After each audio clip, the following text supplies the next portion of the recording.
In the months leading up to the coup, Guatemala City is crawling with CIA spies. Anything that could bring down Arbenz. The city's bars are a cover for clandestine meetings. But it is Arbenz who snares the best informer. The personal courier of Castillo Armas sells him the plans for invasion. By the end of 1953, Arbenz has proof. The U.S. is plotting his overthrow.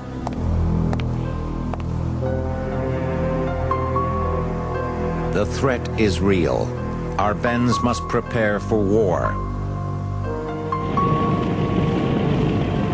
He decides to send Manuel Fortuny to Czechoslovakia to buy weapons. At the height of the Cold War, Arbenz is courting disaster. Por supuesto que yo sabía cuál era el riesgo. Por eso es que mi viaje I knew the risk. ¿Cómo se llama? Se ocultó. That was why my trip was kept a secret. It was completely undercover. Digamos. After 2 months of negotiations, Fortuny secures a guarantee of arms. But Arbenz is not yet committed to war. He thinks he can force the Dulles brothers to call off their attack. He summons the press and reveals the secret plans for invasion. It detailed almost point by point exactly what was going to happen in June of 1954 when the overthrow actually did occur. It had no impact at all. The CIA itself denounced this as a trick by the Guatemalan government to save its own skin. And eventually, the whole aspect of this revelation vanished. 2 days after Arbenz's allegation, John Foster Dulles responds. He accuses Arbenz of being a tool of the Soviets, a pawn in the communist propaganda campaign. The media echoes his charge.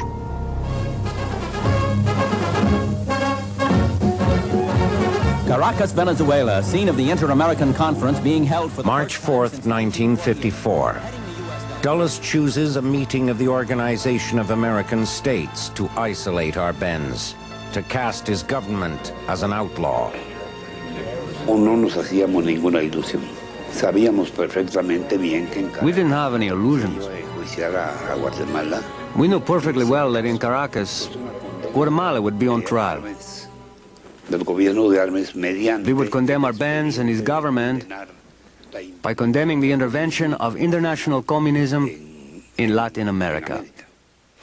I believe that alien despotism is hostile to our ideals, and that if it does not heed our warning and keep away, we shall deal with it as a situation that might endanger the peace of America.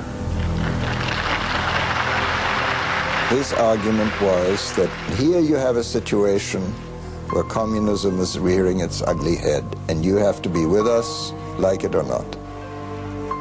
But there is no place here for political institutions which serve alien masters. Only Guatemala votes against the U.S. resolution. ¿Qué hubiera pasado si, por ejemplo, algún país, cualquiera, What would have happened, for example, if one country, any country, Venezuela, Colombia, were to have voted against the proposal of John Foster Dulles? de Foster Dulles? Quite simply, the United States would have cut off their military aid, Estados Unidos. or any other type of aid that the United States gave to those countries. Dulles has won tacit approval for Arbenz's overthrow. Now it is up to the CIA to defeat the enemy on his own turf, in Guatemala.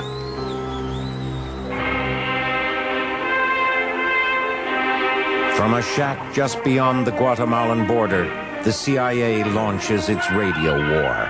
Los acusamos de alta traición. La Voz de la Liberación invades Guatemala's airwaves. Its message is anti-communist, anti-Arbenz. Acusamos a Jacobo Arbenz y su camarilla de traidores de haber vendido la patria a sus amos de la Unión Soviética. Yo estaba de director jefe de la Radio Liberación. I was the chief director of the Liberation Radio and Psychological Campaign. And we used a system of rhythmic prose and the proper musical background, which makes the message even more emotional. Más emocionante, por decirlo así, recibir el mensaje. The CIA spent only 35 days pre-recording the radio broadcasts in Opaloca, on the outskirts of Miami. We could bring in people at night in what we call black flights, bring in the elements that were opposed to our bets. Dave Phillips was working for me as my propaganda coordinator, and he was in charge of coordinating the Guatemalan broadcasters and editorial writers. He made a propaganda workshop for himself using these Guatemalans who had gone into exile. Both the CIA Dulles and the State Department Dulles felt that Guatemala was such a backward country and a small country and a primitive one that perhaps a psychological operation rather than a direct military intervention would be a more successful way of deposing Arbenz. Arbenz's efforts to jam the broadcasts are futile. He resorts to blacking out all of Guatemala City. The radio's message is reinforced by a drop of anti-communist leaflets. Thousands fall from American planes on Guatemala City. Struggle for country, liberty, justice. Struggle against communist atheism, communist oppression, communist lies. In the same month that the CIA propaganda war starts, a CIA agent on the other side of the Atlantic spots a Czechoslovakian arms shipment in the Polish port of Stettin. A coded message goes out to Alan Dulles. My God, why have you forsaken me? Arbenz's secret mission is no longer secret. The CIA chief passes the information to his brother. John Foster Dulles goes straight to the press.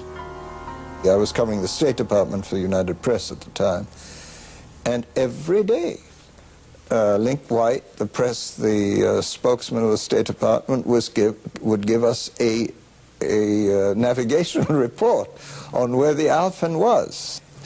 And this, was to alert the Guatemalans that this boat was not unseen. And that, the Czech arms really were the last drop in the bucket. Dulles seizes the opportunity to proclaim Guatemala a communist threat. By this arms shipment, a government in which communist influence is very strong has come into a position to dominate militarily the Central American area. Dulles has one last thing to take care of before the coup can go ahead. He must keep a certain journalist out of Guatemala. New York Times reporter Sidney Grusin. Both Grusin and his wife Flora Lewis report on Latin America. At one point, he had annoyed the Guatemalan government, and they had banned him and refused to give him another visa. Grusin protested. The Times lobbied on his behalf. Guatemala allowed Grusin back in. Now he is under suspicion from the Americans. That is what upset the CIA. After all, they're going to let him in, so that shows they really think he's on their side. Just utter nonsense. Alan Dulles makes a call to the New York Times. He told them that he was concerned about Sidney Grusin's reporting, that he felt Sidney Grusin, in fact, might even be a subversive.